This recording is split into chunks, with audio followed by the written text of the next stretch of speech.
Hello, grade 8 students. This is day 13 of STP Mathematics 3A lesson series. So if you can remember, yesterday we completed the indices part and we discussed all the homework sums. And today we are supposed to start from standard form. So as this is a new subtopic, everyone please take your theory books, put the date and write down the subtopic standard form. And inside the bracket, you can write as scientific notation because the same thing you're talking about with your science teachers, she explains this as a scientific notation. But in mathematics, most of the time we refer this as the standard form, right? So then why we need to have standard form or the scientific notation? Very large or very small numbers are more briefly written in standard form. This is something you learn in grade 6, 7. And here that we are just recapping what you have learned in grade 6 and 7. When you want to write a very large number, a very small number, and if you want to write it in a brief manner, we use the standard form. And it's easier to compare the sizes, right? So then the standard form is a number between 1 and 10 multiplied by the appropriate power of 10.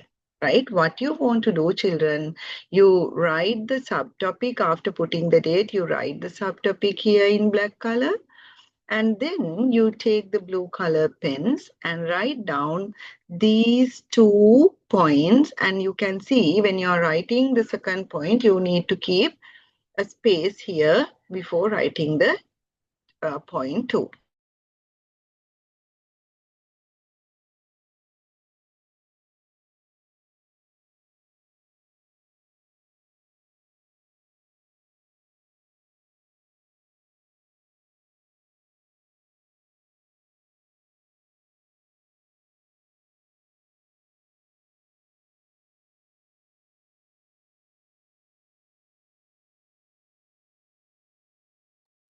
Right. Then we'll see the following numbers are given in standard form. Write them as ordinary numbers. If you can remember, when you were in grade 7, this was the first lesson, right? So then I will revise that what you want to do. The first example, if you have 3.45 10 to the power of 2, how we are going to write this? So first you identify what is 10 to the power of 2, 10 times 10. And then you write the answer, 100. So then rewrite this, 3.45 multiplied by 100. And then I write 345.0 and I conclude the answer 345. Hope it is clear, right? So if you can write all the steps like this, that would be great, right? Because it's comprehensive. No one can say that you have missed anything. First, you have expanded 10 to the power 2, then you realize it is 100, and you multiply the given decimal number 3.45 by 100, and you know when you're multiplying that, what happened, the values are changing, and that becomes 345.0. No point of keeping 0 at the end if it is a decimal. Therefore, I conclude my answer as 345. And I'll do another example. Another example, what is that? 4.7 multiplied by 10 to the power of negative 3. I take this. What do you mean by 10 to the power of negative 3? I want to make it to positive. How? 1 over 10 to the power of 3. 1 over 10 to the power of 3 means 10 times 10 times 10. That is 1000. 1 over 1000. Okay. Then I rewrite the question. 4.7 multiplied by 1 over 1000. So you multiply something by 1 over 1000 means you divide it by 1000, like this. When you divide, what happened? That you want to move to the left side, so then that becomes 0.0047, right? So it was here 1, 2, 3. Yeah, so this should be the answer. Now what you want to do, so then when they have given the standard form number, and if you want to convert this into this ordinary number, this is how you want to do. Now you can see the ordinary number in the sense that can be a whole number, that can be a decimal number, right? So this is what you want to do. Please look at the steps carefully, write down them as 2 examples in your theory book under the topic standard form, and see how you can convert a standard form number into a decimal form. Okay, standard form number into a decimal form. Let's say you have something like this. I'll give you another example if you can't remember. Then I'll move to the next part. Let's say by any chance you have something like this. 4.835 10 to the power of 1. Now what happened? 10 to the power of 1 means what, children? It is 10. I rewrite the question 4.835 multiplied by 10. Now what will be the answer? 48.35. Why I gave this example, now you can see here that when you convert a standard form number into ordinary form, we'll get the answers in 3 different ways. Look at 1 and 3. Look at 1 and 3. Both of them are, the answers I'm talking, both of them are more than 1. They are very big numbers. But sometimes those very big numbers, they can see in the form of whole numbers or in the form of decimals. And look at the second question, the answer is in decimal, which is less than 1, 0.00, which is less than 1. 1 and 3, they are more than 1 and they are very big numbers. Sometimes they can stay as the whole numbers and sometimes they can stay as the decimals, but both of them are more than 1. But the second one, it is also a decimal. That the difference between the second and the third one, both of them are decimals, but the second one, it is less than 1, and the third one, even though it is a decimal, it is more than 1. Now what I want to mention here, when you have the decimal, you can't say that always it is 10 to the power negative. It can be a decimal, still the positive 10 to the power something, because that decimal value is more than 1. And look at the second one, it is a decimal, but the original version is 10 to the power negative 3. Why? It is a decimal which is less than 1. Hope it is clear. So copy down all these 3 examples and compare them and try to recap that what I explained here. Then I'm moving to the next part, what they have given. They have given the ordinary number. You want to convert it into the standard form, right? So then if you are doing it, what you're supposed to do, part A, the next example, I'll take it as number 4 because you're copying down the example in your theory book now. So then I write this as number 4, 3,840. Then what I do, 3,840.0, and we want to write 3.8400. How many steps? 1, 2, 3, 10 to the power of 3. No point of keeping zeros like this. Therefore, I conclude my answer 3.84, 10 to the power positive 3. Hope it is clear. 3,840, first I wrote with the hidden decimal. That will be 3,840.0. Now I have the decimal man, then I can do the adjustment so that the standard form always it should be a number between 1 and 10. So then from 3,840, how I can convert it into a number between 1 and 10. So then it becomes 3.8400. How many steps that I had to adjust? 3 steps, therefore it is 10 to the power of 3. And no point of keeping 0 at the end in a decimal number. Therefore, I conclude my answer 3.84, 10 to the power of 3. And then the fifth one, look at this, 0.0025. Now here, I don't want to find any hidden decimal. It is already there in the question itself. Only thing I want to convert this number into a number between 1 and 10. So then that becomes, this time I want to move to the right side, 2.5. How many steps? 1, 2, 3. It should be to the power negative 3. Right? Here we discuss how we are going to convert the standard form into ordinary form, and then we discuss the ordinary numbers into standard form. So these things you have done in grade 7. This is just a recap, right? So please go through all these 5 examples, copy down them in your theory book, and then we will move to the next one. Here, the approximations.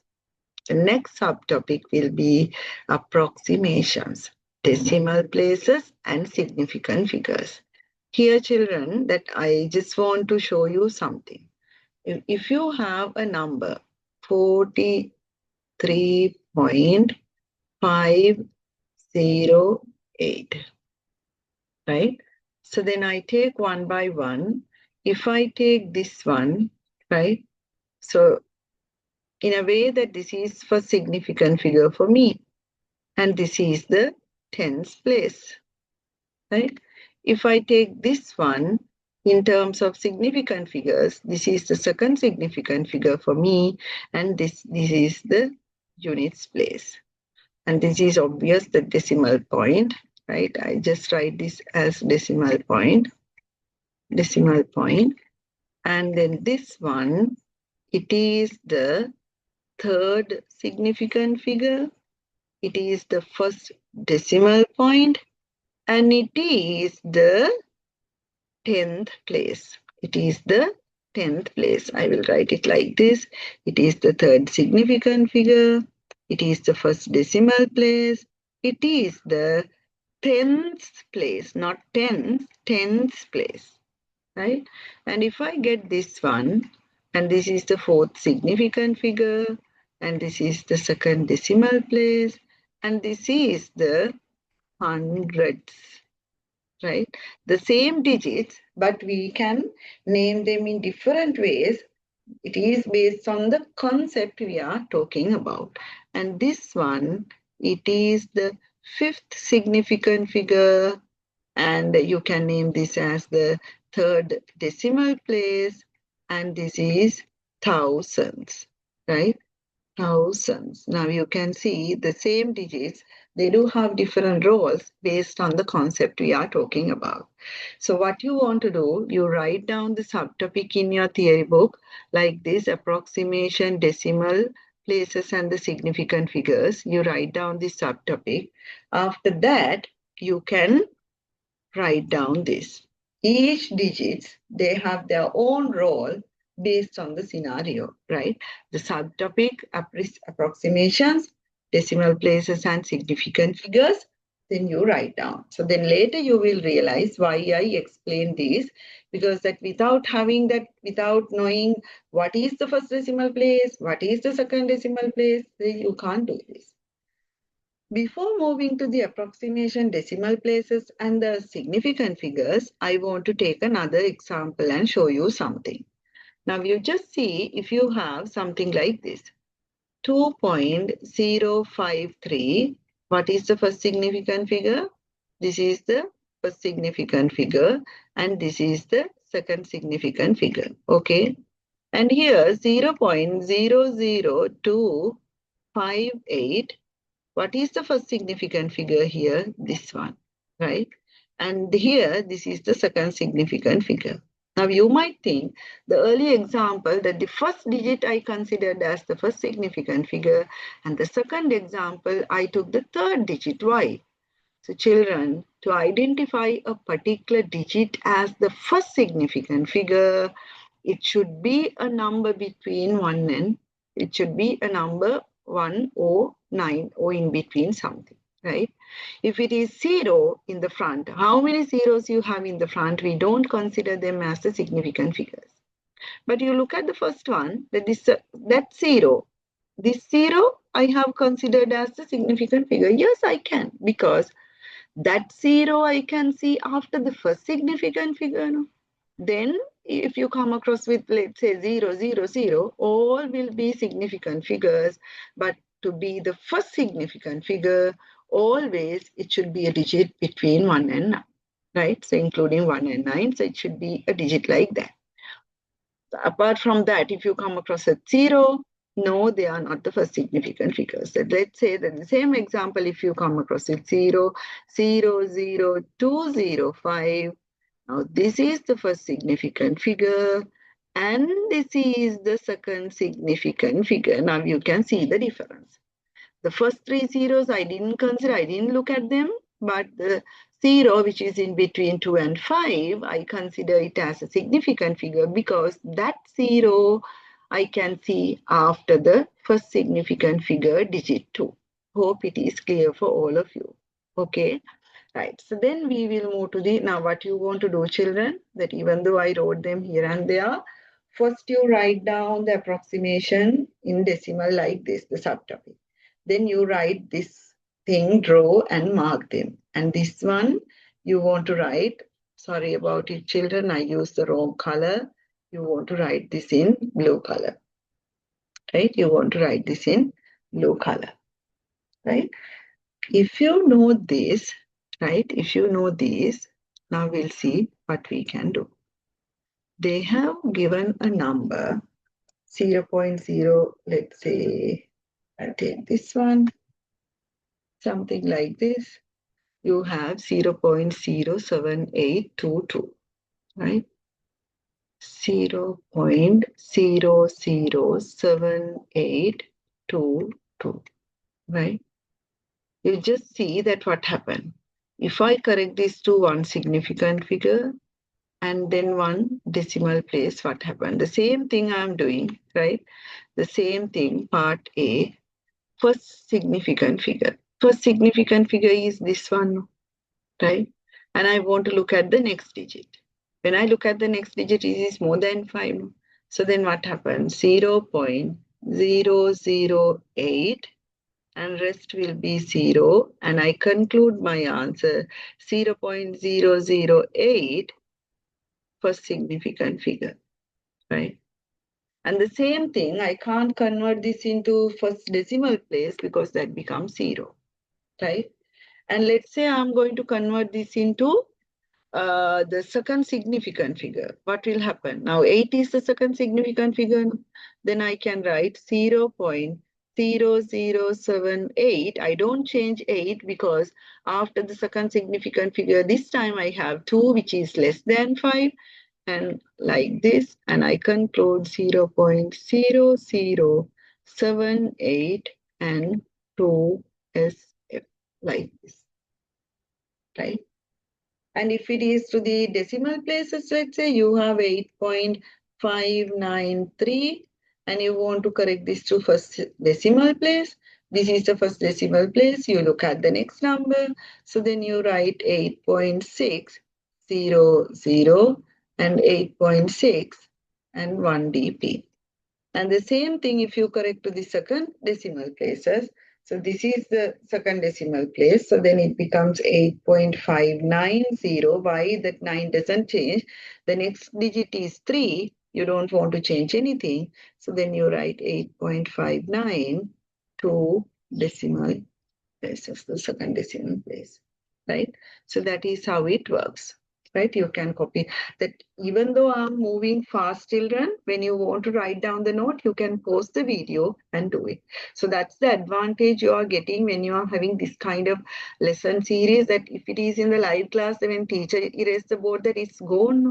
But here, that if you are a very slow child, that if you want to have time to write down all these things, so then you pause the video and write down there. So then that is all about the approximations and the significant figures, right? Yeah.